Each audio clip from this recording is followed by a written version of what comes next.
Our story starts in New Mexico, back in the late 90s. A 16-year-old girl named Monica Maras gives birth to a baby boy. She names him Carlos at first. But Monica's life is chaotic. No stable relationship, no marriage, multiple partners in a short time. She doesn't even know who the father is for sure. Overwhelmed and young, she makes the heartbreaking decision. She gives him up for adoption. She signs the papers, full surrender. No contact. No visits. She walks away, convinced she's doing the right thing for the child. And just like that, the boy disappears from her life. She later has more kids, builds a new family, but that first son? Gone. Forgotten? Not quite. Fast forward almost 2 decades. Monica is now in her mid-30s. Life has moved on. She's a mom of 9, working, living in Clovis, New Mexico. But deep down, loneliness creeps in.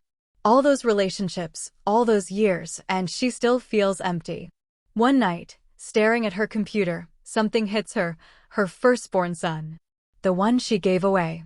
She knows the law, adoption records are sealed, but she can search for clues. She logs into Facebook. Types in variations of his name. Texas, where she heard he might be living. And boom, she finds profiles. She messages a few. Heart pounding. Is this you? I'm looking for my son. One profile stands out, Caleb Peterson. 19 years old. Adopted. Living in Texas with his adoptive dad, a successful businessman who raised him alone after the adoption. Caleb grew up knowing he was adopted. He knew his birth mom gave him up. And honestly, he carried anger. Resentment. Classmates teased him about being abandoned. Fights broke out. He told himself he'd never want to see her. Ever. But Monica reaches out. At first, Caleb is furious. Why no? After all these years. Messages fly back and forth, angry at first. Then curious. Then emotional. Monica pours her heart out. I was young. Scared. I thought I was giving you a better life. Caleb softens. He admits he's wondered about her too. The anger fades into something else, a pull. A connection neither expected. Christmas 2015. They plan to meet. Monica drives hours to Texas. They set it in a park. She sits on a bench, nervous, tears already forming. Then she sees him walking toward her, tall, young man, eyes just like hers. Time stops. They hug. Tight. Both sobbing. 19 years of separation melt in that moment. Mom. Son. Words they never thought they'd say. They talk for hours. Dinner. Sharing stories. Caleb tells her about school, his dreams, how his adoptive dad was great but busy. Monica shares her regrets, her other kids, her life. It's electric. Comforting. But there's something more, an intensity. Reports later call it genetic sexual attraction (GSA). A documented phenomenon where close relatives separated young reunite as adults and feel overwhelming romantic/sexual pull. No Westermark effect, that natural barrier that develops in childhood because they never grew up together. They can't stay apart. Caleb starts visiting New Mexico. Monica cooks for him, first home-cooked meal from his birth mom. They watch movies. Laugh. Cry. Stay up late talking. Separate bedrooms at first. But the feelings grow. Unstoppable. One afternoon on the couch, eyes lock. Silence. Then a kiss. Awkward at first. Shocking. But they don't stop. It escalates. They cross the line society says is impossible to cross. Mother and son. Biological. In love. In every sense. Caleb moves in. Weeks turn to months. He doesn't go back to Texas. Neighbors notice. Whispers. Strange vibes. Then one day in February 2016, argument with neighbors. Police called. Questions. Confessions. Yes, we're in a relationship. Yes, sexual. She's my biological mom. Handcuffs. Arrested. Charged with incest, a felony in New Mexico. Faces up to 18 months each. Pause for drama. And that's just the beginning. In part 2, we dive deeper. Their interviews, the court battle, GSA explained what happened next and why they fought so hard to stay together, even risking jail. If this has you shocked, angry, curious, drop a comment. Is this pure love? Mental illness? Or something science can't explain? Smash subscribe and turn on notifications. Part 2 is coming right up after this quick break. Don't go anywhere. This story gets even crazier. Welcome back, guys. If you missed part 1, pause and watch it first. This story builds. We're talking about Monica Mares and her biological son Caleb Peterson, reunited after 19 years, fell into a romantic, sexual relationship, and got arrested for incest. Now, let's finish this. After the arrest, the world explodes. Headlines everywhere. Mother and son in love face jail time. Daily Mail interviews them. They go public. Why? To raise awareness about genetic sexual attraction, GSA. Monica says, "The first time we were physical, it started with holding hands, then kissing, and it led to other things. I felt comfortable. We fell deeper in love." Caleb admits he made the first move, but says, "I'm scared to admit it, but yeah, I feel the same." In interviews, Monica claims, "I'm your mom, but I'm falling in love with you." Caleb, "You know what? I am too." They describe it as love at first sight, mixed with years of lost bonding. GSA experts say it's real, happens in reunions when no childhood familiarity exists. No taboo built in. Intense. Obsessive. But illegal in most U.S. states when it turns physical. Court battle begins. No contact order. They violate it, see each other anyway.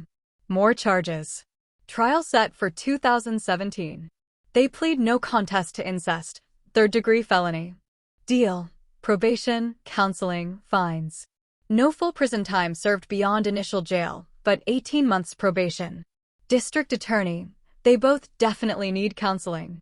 They accept. But they don't back down.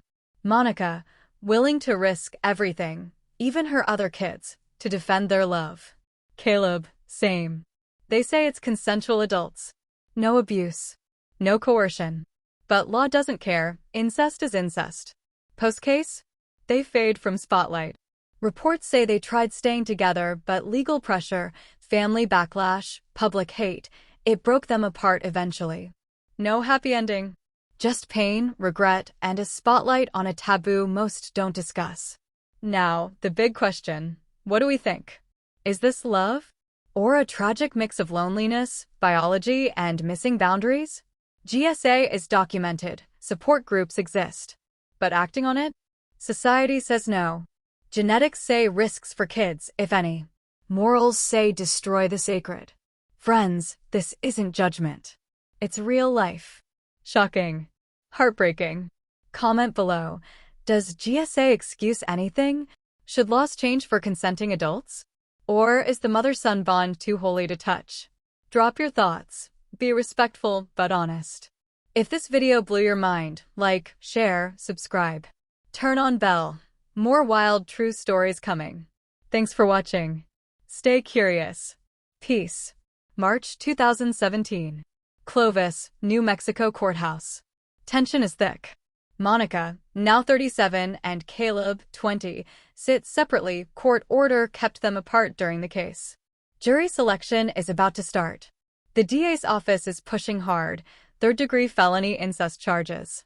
In New Mexico, that carries up to 18 months in prison per person, plus fines up to $5,000.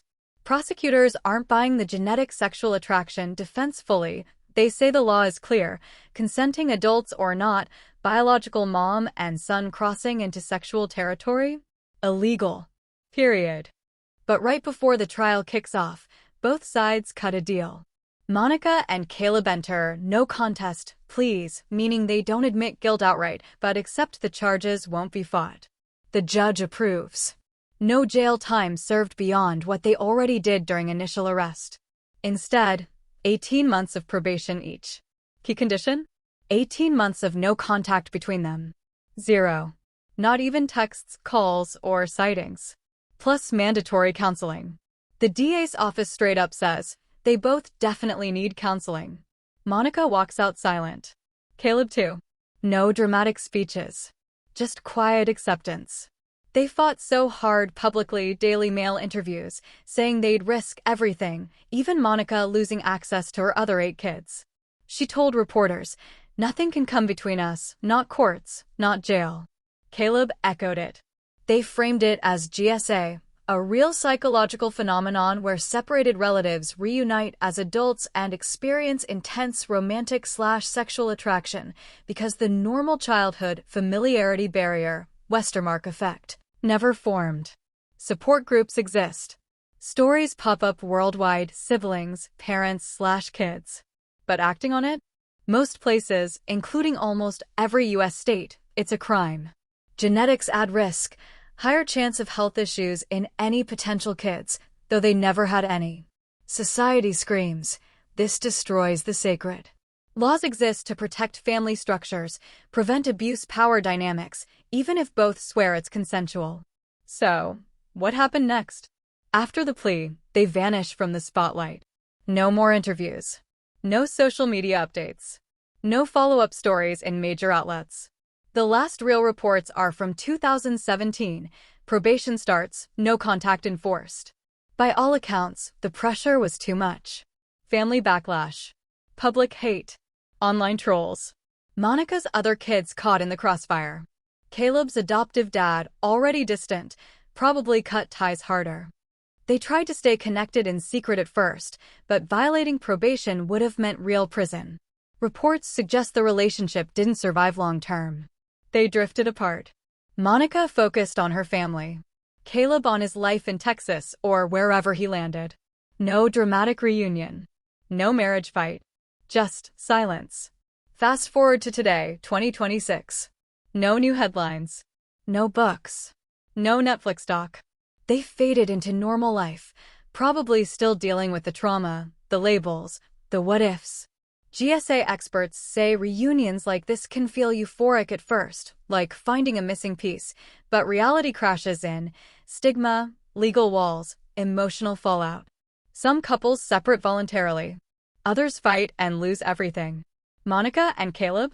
They lost the battle to stay together publicly. Now, the real talk, the part that divides people. Was this love? A mental health crisis? Loneliness exploding into something twisted? Or proof biology doesn't care about morals? Comment section is gonna blow up on this one. Some say, consenting adults, leave them alone. Others, this is sick. The mother-son bond is untouchable. Me? I think GSA is real science. Documented since the 80s, but acting on it crosses lines society and law won't bend. It hurts families. It risks kids if pregnancy happens. And deep down, most of us feel revulsion for a reason evolution wired us to avoid it. But here's the uncomfortable truth. Stories like this force us to ask hard questions. What if it was your family? What if separation created that void? Does the law go too far? Should GSA get more research, therapy options? Or is zero tolerance the only way? Friends, that's the end of this wild ride. Monica Marez and Caleb Peterson, the mother and son who shocked the world, fell madly in love, fought the system, and ultimately couldn't beat it. Heartbreaking. Disturbing. Unforgettable. If this series messed with your head, in a good way, smash that like button. Share it if you're brave. Drop your honest thoughts in the comments. Team it's love or it's wrong. Be respectful, no hate. And if you want more deep dive true stories like this, taboo, shocking, real, subscribe and hit the bell. Next one might be even crazier. Thanks for sticking through all 3 parts. You're the real ones. Ram/peace out from the channel. Stay curious, but stay safe. See you in the next video.